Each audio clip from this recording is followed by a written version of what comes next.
सभी का बहुत सारा स्वागत है आज के इस वीडियो में। आज हम बात करने जा रहे हैं जिनके बारे में, उनका नाम है माता सिद्धिदात्री।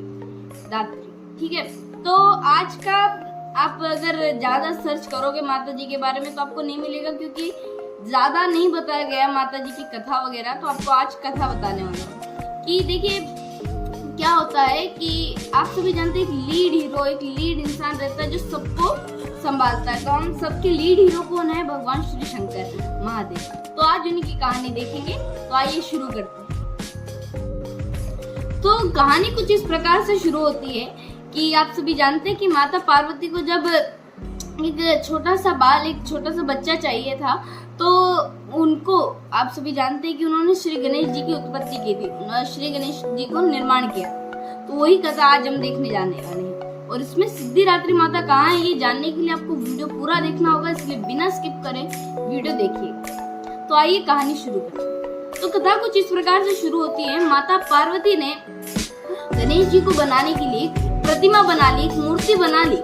अब उस मूर्ति में उन्होंने प्राण भी डाल दिए। जब वो बच्चा एक बहुत सुंदर सा बालक बन गया और माता जी ने फिर उन्हें कहा कि मैं अभी इस गुफा में स्नान कर रही हूँ, किसी को भी अंदर मत आने देना। किसी को भी, और उस टाइम तो किसी को जानते भी नहीं थे कि किसी को भी अंदर मत आने देना। तो जो बालक बनाया था उसने उन्हें माँ नाम से पुकारा, माँ नाम से संबोधित किया। तो बहुत ही आप जानते हो कि किस तरह का उस समय वहां पे किस तरह का क्या हो रहा होगा कि एक छोटा सा बच्चा है, उसके पास हमेशा बच्चों का वर्णन किया जाता है दुर्बल, निर्बल, पर ये बच्चा सबसे अलग था। इसके पास माता पार्वती की शक्तियां थी, यानी कि वो सभी देवियां जिनसे निर्माण होती है उनकी शक्तियां उस बालक के पास। तो माता जी ने एक अस्त्र दिया और कहा कि बाहर जाके खड़े रहो और किसी को आने मत देना। और जब वो बाहर जाके खड़े हुए, तो मैं कहानी आप सभी जानते हो तो इसलिए मैं ज्यादा लंबा नहीं लूंगा, आपको जल्दी से बता दूं। तो शंकर जी आए, शंकर जी से उनका वाद विवाद हुआ, बातचीत हुई। शंकर जी बोलते तुम मुझे नहीं पहचानते कि मैं कौन हूँ? ये बोलते नहीं, मुझे आज्ञा ही नहीं है किसी को अंदर भेजने की। शंकर जी जोर जबरदस्ती करते हुए अंदर जाने की कोशिश की, पर जान नहीं पाए क्योंकि वो बालक बार बार रोक रहा था। माता जी की शक्तियां थी उसके पास, माता जी ने शक्तियां दी थी, पर जो संहारक हैं, जो भगवान शिव हैं, उनके लिए एक छोटी मात्र सी बात थी कि एक बालक को हराना, पर वो हरा नहीं पा रहे थे कि माता की शक्तियां।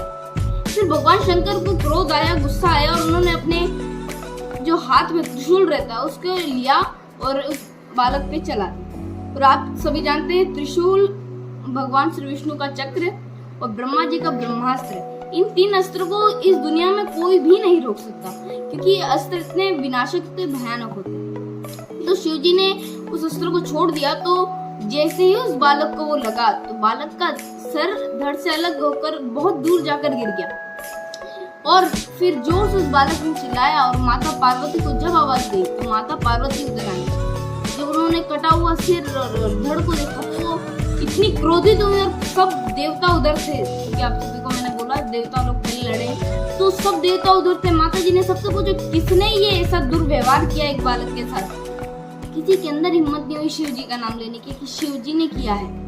तो माता ने अपने अंदर की सिद्धियां जो होती हैं, जिनसे आप सब कुछ जान सकते हो, आज भी कई सारे लोग रहते हैं जो आपको आगे की बात बता देते हैं, सारी बातें समझा देते हैं। कैसे? क्योंकि वो रहती है सिद्धियां। तो ऐसी सिद्धिदात्री माता को उन्होंने उस समय अवतरित किया और सिद्धिदात्री माता से पूछा कि ये सब कुछ किसने किया? तो उन्होंने बता दिया कि ये सब कुछ शंकर जी ने किया।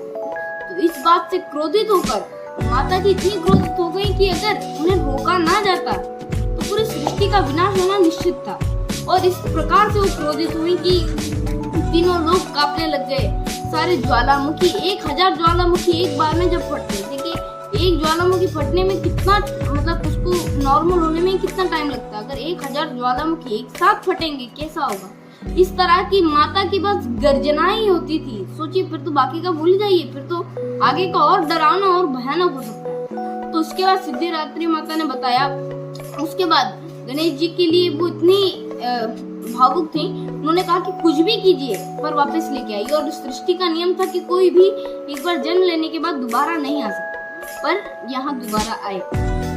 शंकर जी ने कहा कि उत्तर दिशा की ओर जाओ और जो भी प्राणी तुम्हें सबसे पहला दिखे उसका सर काट के ले। अब इसमें भी एक कथा थी कि जो हाथी उन्हें मिला था उसने भी भगवान शिव जी से एक वरदान मांगा था, उसके कारण ही उससे हाथी को लेकर गए। तो उस हाथी के बच्चे का चेहरा लेकर आए और शिव जी ने आशीर्वाद देकर उस हाथी के बच्चे का चेहरा श्री गणेश जी के साथ जोड़ दिया। उस दिन से हम उन्हें गणेश बुलाते हैं, गणपति बुलाते हैं, इस नाम से संबोधित करते हैं। और सभी देवताओं ने उन्हें अनेक प्रकार की शक्तियां, अद्भुत शक्तियां और बहुत सारी विद्याएं दी, जिसके कारण आज हम सब गणेश जी को जानते हैं। तो यही कथा थी श्री सिद्धिदात्री माता की, जो आप सभी के अंदर के सिद्धि को बाहर निकाल दे, वो है सिद्धिदात्री।